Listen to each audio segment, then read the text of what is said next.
Good morning students. कल हम लोगों ने प्रश्नावली 17.2 इसके 3 सवाल किए थे, 3 प्रश्न हल किए थे और मैंने आपसे कहा था कि आगे के जितने भी प्रश्न हैं वो इसी तरह होंगे। तो चलिए आगे के प्रश्न हल करते हैं। प्रश्न नंबर 4 है, निम्न बारंबारता बंटन का माध्य ज्ञात कीजिए। आपको वही बंटन दिया गया है, वही सारणी दी गई है, आपको समांतर माध्य उसी तरह ज्ञात करना है। x का मान 0.1, 0.3, 0.5, 0.7 और 0.89। f 7, 8, 10, 15, 10 ये 2 चीज़ें आपको उसने दी हैं।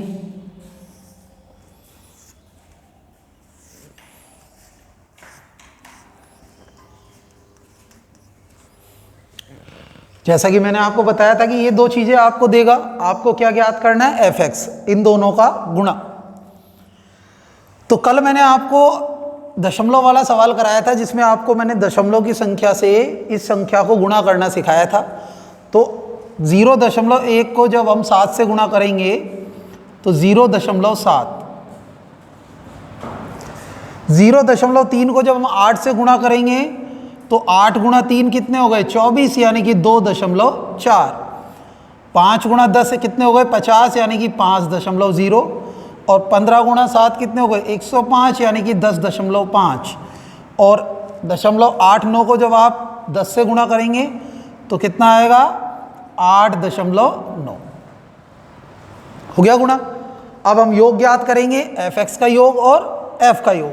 चलिए पहले f को जोड़ लेते हैं। 7, 7 और 8 15, 15 और 10 25, 25 और 15 40, 40 और 10 50। जब आप इसको जोड़ेंगे तो इसका जोड़ कितना आएगा, 50।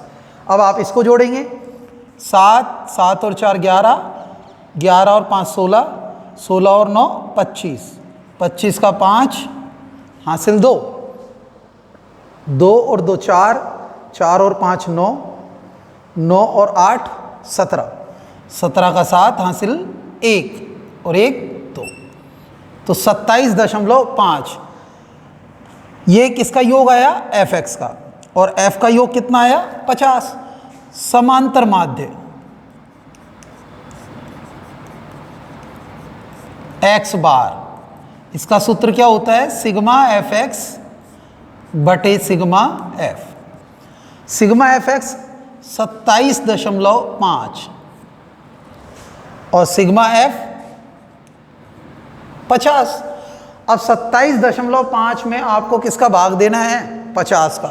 तो आसान सा तरीका है, इसका दशमलव आप हटा दीजिए तो ये हो गया 275।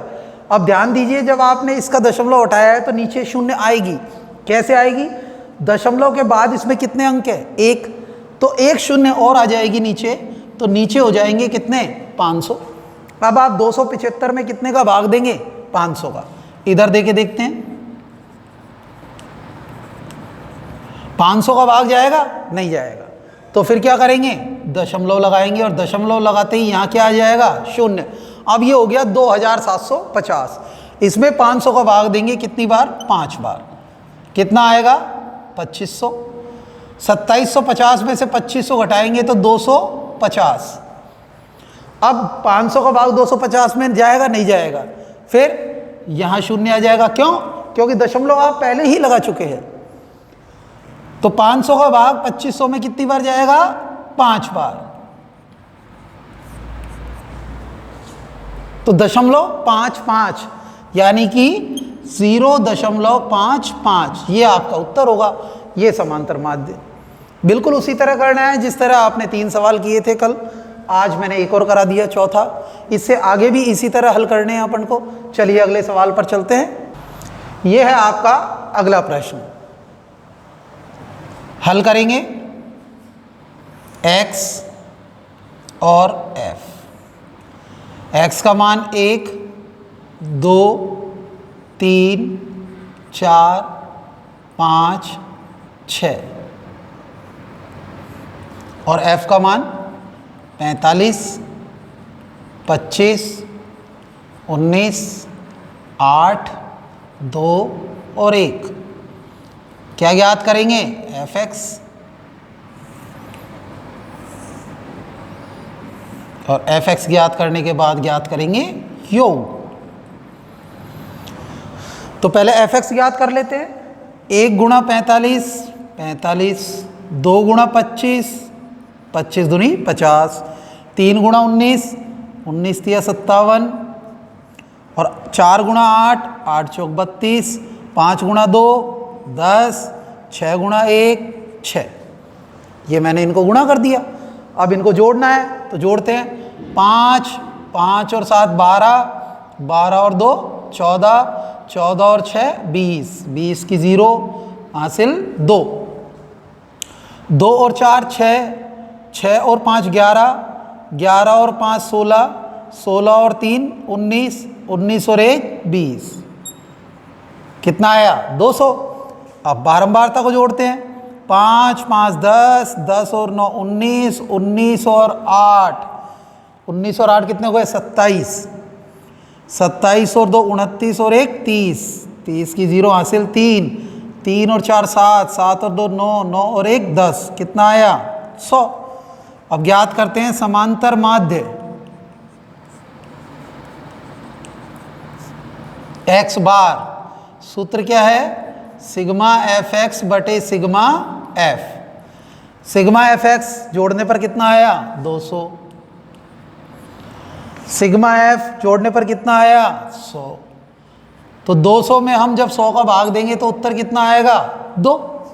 2 शून्य से 2 शून्य आप काट देंगे तो उत्तर कितना आया? 2। इस तरह करेंगे आप ये 5वां प्रश्न। चलिए अब छठे प्रश्न पर चलते हैं। यह है आपका अगला प्रश्न, प्रश्न संख्या 6। इसको भी आपको उसी तरह हल करना है। आपको दिया हुआ है x और f। x का मान है 20, 21, 22, 23, 24, 25, 26, 27 और 28।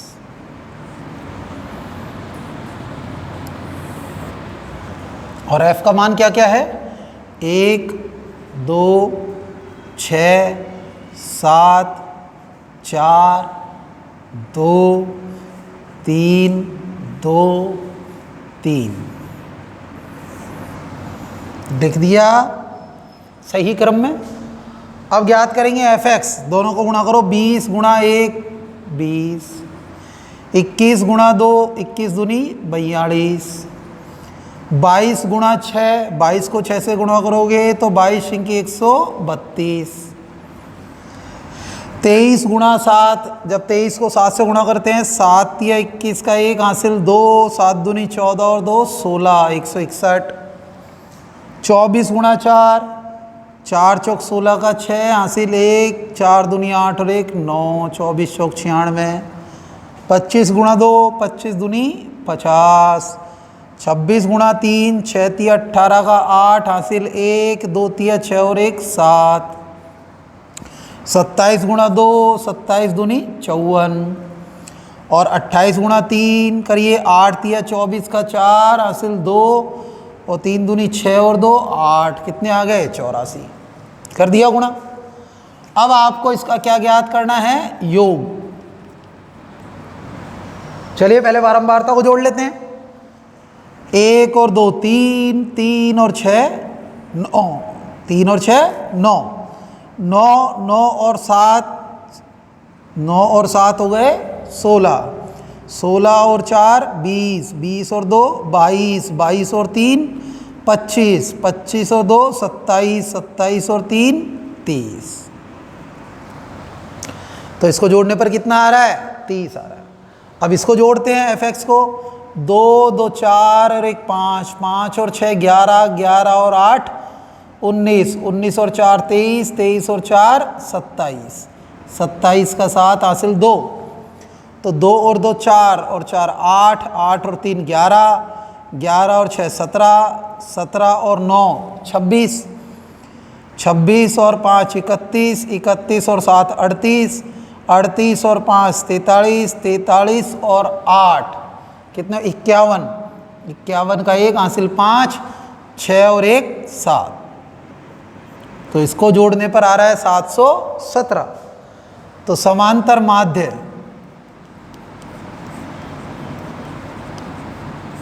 x बार सिग्मा एफ एक्स बटे सिग्मा एफ।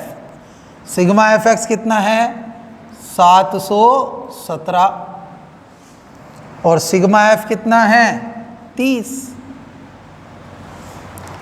ठीक है, एक बार दोबारा और कंफर्म कर लेते हैं, इसको दोबारा जोड़ लेते हैं एक बार। तो 1 और 2 3, 3 और 6 9, 9 और 7 16, 16 और 4 20, 20 2 22, 22 और 3 25, 25 और 2 27, 27 और 3 30। बिल्कुल सही है। तो 717 में कितने का भाग देना है 30 का। तो 30 दूनी 60, कितने बचे 11, 7 उतारा।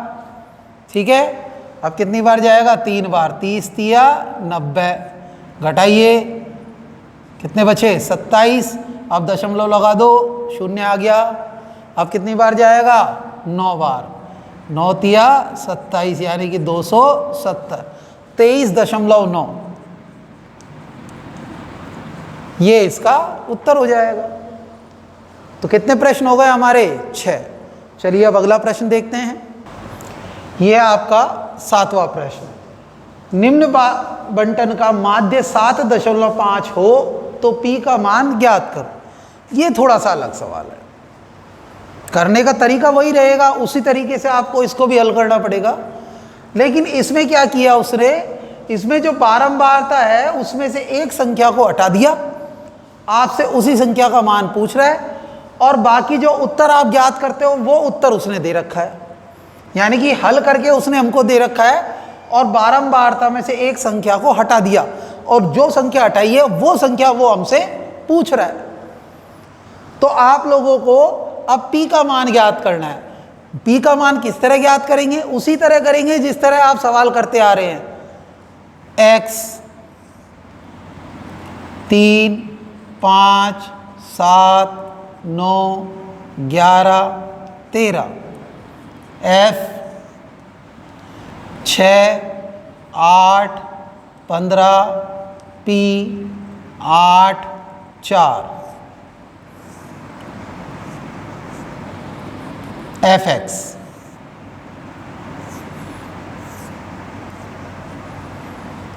उसी तरह करेंगे जिस तरह करते आ रहे हैं।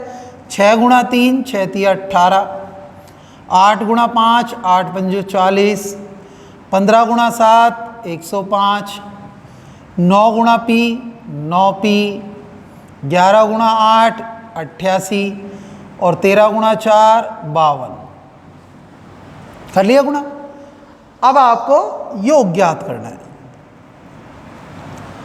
तो इसको जोड़ेंगे 6 8 15, पी 8 और 4, इन सबको जोड़ेंगे। तो अब आप जोड़ोगे तो क्या पी जुड़ेगा, पी भी जुड़ेगा लेकिन अलग से, क्योंकि इस पी का हमारे पास क्या नहीं है, मान नहीं है, इसलिए ये अलग से जुड़ेगा।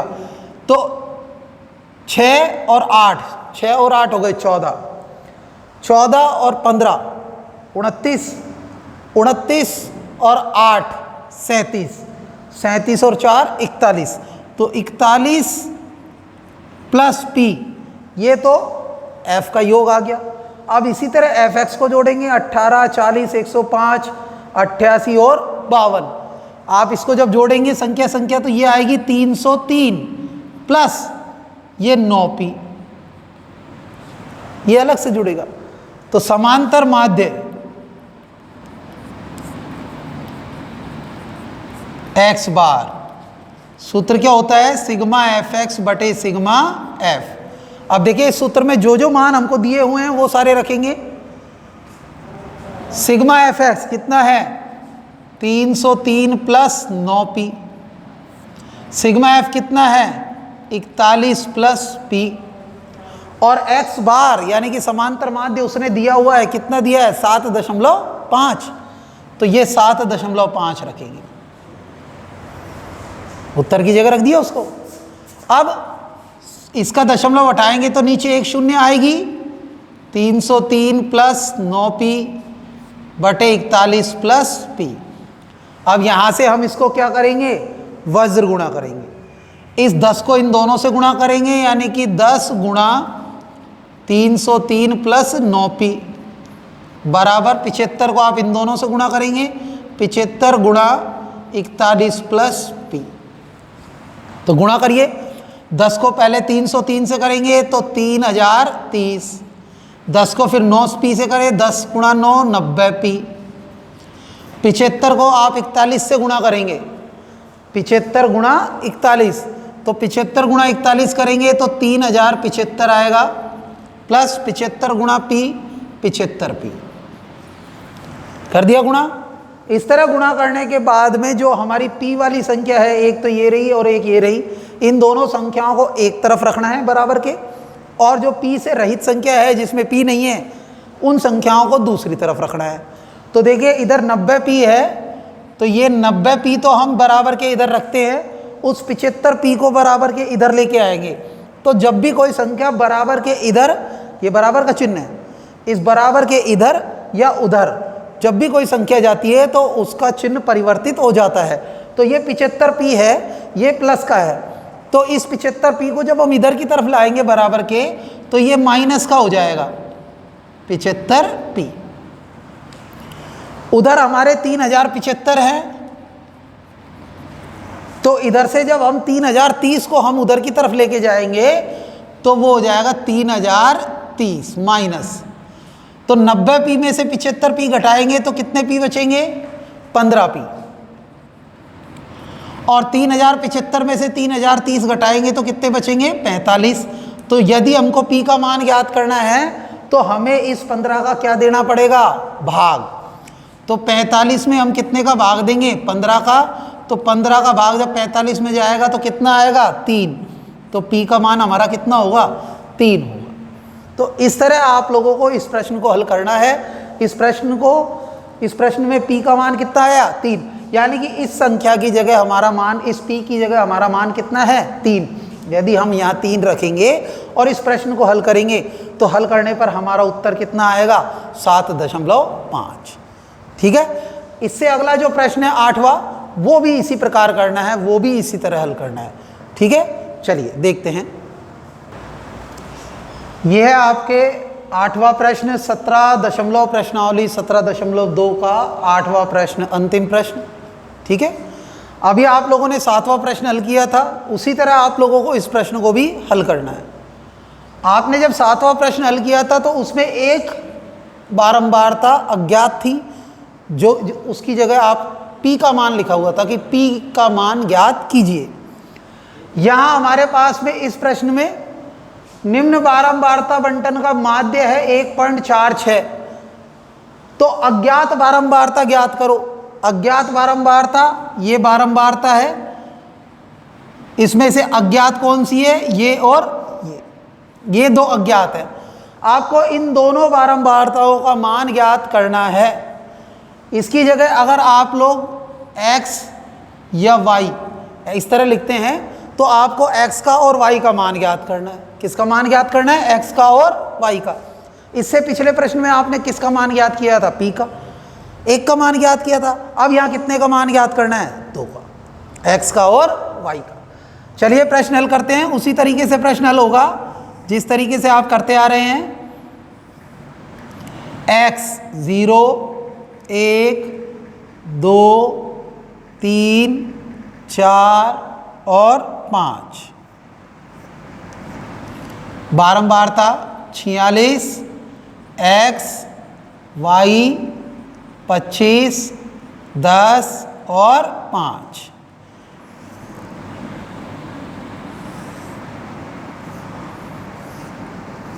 कोई परिवर्तन नहीं करना, हमको उसी तरीके से सवाल करना है जिस तरीके से करते आ रहे हैं। सबसे पहले fx गुणा करेंगे, 0 गुणा 46 0, 1 गुणा x x, 2 गुणा y 2y, 3 गुणा 25 75, 4 गुणा 10 40 और 5 गुणा 5 25। कर लिया। अब योग ज्ञात करेंगे। तो पहले हम fx को जोड़ेंगे। इससे पिछले सवाल में मैंने बताया था ये कांस्टेंट संख्या है, अचर राशि है, तो ये नहीं जुड़ेगी अभी। पहले इनको जोड़ो, 75, 40 और 25, इन तीनों को जोड़ोगे 75 और 25 हो गए 100 और 40 140, प्लस इसमें अलग से जुड़ेगा x प्लस 2y। ठीक है, इसी तरह इसको जोड़ेंगे, 46, 25, 10 और 5। आप इन चारों संख्याओं को जोड़ोगे तो होएगा 86 प्लस x प्लस y। ये इसका योग आ गया। तो प्रश्न आपने किस तरह किया था? समांतर माध्य x बार सिग्मा fx बटे सिग्मा f। अब x बार आपको दे रखा है 1.46, ठीक है, यही दे रखा है। और सिग्मा fx कितना आया? Sigma fx 140 plus x plus 2y। ठीक है, sigma f 86 plus x plus y। अब ये 86 प्लस x प्लस y क्या है? बारंबारता का योग। तो आप देखो बारंबारता का योग यहां भी दे रखा है ना? कितना दे रखा है? 200। यानी कि आप इस बारंबारता को जोड़ोगे तो कितना आएगा? 200 आएगा। तो आप यहां लिख दीजिए 200, इसका दशमलव हटाएंगे तो नीचे 2 शून्य आ जाएगी। ये 140 प्लस x प्लस 2y बटे 200। 1 2 शून्य से 2 शून्य आप काट सकते हैं, बराबर के इधर हर में और बराबर के इधर हर में आप एक जैसी संख्याओं को काट सकते हैं। अब आप वज्र गुणा करेंगे, इस तरह क्रॉस गुणा। ठीक है, तो 140 प्लस x प्लस 2y को जब 1 से गुणा करेंगे तो 140 प्लस x प्लस 2y यूं का यूं आएगा। ठीक है, और 146 को 2 से गुणा करेंगे तो 146 गुणा 2, 146 गुणा 2।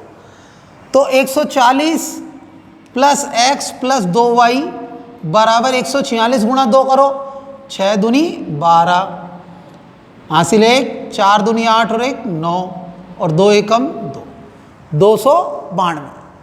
अब x प्लस 2y को तो इधर रहने दो, ठीक है, और 140 को उधर ले जाओ। तो x प्लस 2y बराबर 292 माइनस 140। तो x प्लस 2y बराबर 292 में से 140 घटाओ, 2 में से 0 गया 2, 9 में से 4 गए 5 और 2 में से 1 गया 1, 152। तो x प्लस 2y का मान कितना आ गया? 152। इसे आप लोग समीकरण नंबर 1 डाल देंगे, क्योंकि अब यहाँ से आगे ये हल नहीं होगी, इसलिए इसको समीकरण नंबर 1 डाल दिया। अब अगर हमारे पास में एक और समीकरण हो, किस प्रकार की? इसी प्रकार की, तो हम दोनों समीकरणों को हल ज्ञात कर सकते हैं। वो दूसरी समीकरण कहाँ से आएगी? देखो ध्यान दो, ये बारंबारता का योग कितना है? 200, और हमने बारंबारता का योग निकाला तो कितना आया? 86 प्लस x प्लस y। इसका तात्पर्य हुआ, इसका मतलब हुआ कि 86 प्लस x प्लस y का जो मान है वो मान किसके बराबर है? 200 के। तो आप 86 प्लस x प्लस y बराबर कितना लिखेंगे? 200। 86 प्लस x प्लस y बराबर 200, क्योंकि इसका योग 200 है। तो यहाँ से आप लोग x प्लस y का मान निकालेंगे, इस 86 को उधर भेज दो, 200 माइनस 86, तो x प्लस y का मान आ गया 200 में से 86 घटाओ, कितने बचेंगे? 114। ये समीकरण नंबर 2। अब आपके समीकरण नंबर 1 और समीकरण नंबर 2, दो समीकरणें आ चुकी हैं। कितनी समीकरण आ चुकी हैं? 2। अब आप इन दोनों समीकरणों को जब हल करेंगे तो दोनों समीकरणों को हल करने का तरीके कितने हैं आपके पास में? 3 तरीके हैं। दो समीकरणों को हल करने के कितने तरीके हैं? 3। एक प्रतिस्थापन विधि, दूसरा विलोपन विधि। प्रतिस्थापन विधि और विलोपन, ठीक है। तो आपको समीकरण 1 और समीकरण 2, इन दोनों समीकरणों को हल करने की 3 विधियां हैं, प्रतिस्थापन, विलोपन और वज्रगुणन। आप तीनों विधियों में से किसी भी विधि से आप इस समीकरणों को हल कर सकते हैं, ठीक है। अपन एक साधारण सी विधि से हल करता हूं मैं आपके लिए। देखो, समीकरण 1 ये है और ये समीकरण नंबर कितनी है? 2। तो आप लिखिए समीकरण 1 में से समीकरण 2 को घटाने पर, ध्यान दीजिए, समीकरण 1 में से मैं समीकरण 2 को क्या कर रहा हूं? घटा रहा हूं। तो समीकरण 1 बराबर के इधर क्या है? x plus 2y। इसमें से घटाऊंगा मैं ये समीकरण 2 के बराबर के इधर का साइड। क्या घटाना है? x plus y. बराबर का चिन्ह लगाएंगे। अब बराबर के उधर समीकरण 1 में क्या है? 152। इसमें से घटाएंगे समीकरण 2 में क्या है? 114। तो जब भी समीकरण 1 और 2 आपस में घटाई जाती है तो जो बराबर का पक्ष होता है उससे इधर की तरफ जो संख्याएं होती है उनको घटाते हैं और उधर की तरफ जो संख्याएं होती हैं उनको घटाया जाता है। तो अब घटाइए x प्लस 2y, माइनस का x और माइनस का ही y। ये माइनस और प्लस गुणा होके हो गए माइनस। इधर 152 में से 114 घटाइए, तो 152 में से 114 घटाएंगे तो कितने आएंगे? 38। अब ध्यान दीजिए, x से तो x कट गया, एक प्लस का एक माइनस का। 2y में से एक y गया तो क्या बचा? y। y बराबर 38। तो y का मान कितना आ गया? 38। y का मान कितना आ गया? 38। अब ये y का मान आप चाहो तो समीकरण 1 में रखो, आप चाहो तो समीकरण 2 में रखो। तो आपके किसका मान आ जाएगा? x का। देखिए, y का मान समीकरण 2 में रखने पर, तो समीकरण 2 क्या है? x प्लस वाई बराबर 114। तो x प्लस वाई का मान कितना है? 38 बराबर 114। तो x बराबर 38 को उधर ले जाइए, 114 माइनस 38। तो x का मान आएगा 114 में से जब 38 घटाएंगे तो कितने बचेंगे? 76। तो आपके x का मान कितना आया? 76। तो इस तरह से आप लोग x और y का मान ज्ञात करेंगे, यानी कि जो अज्ञात बारंबारता है वो ज्ञात करेंगे, ठीक है। तो ये थी आपकी प्रश्नावली 17.2, जिसके 4-5 प्रश्न जो रह रहे थे वो मैंने आज आपको करा दिए। अब कल आप लोग 17.3 प्रश्नावली करेंगे, ठीक है। Okay, bye.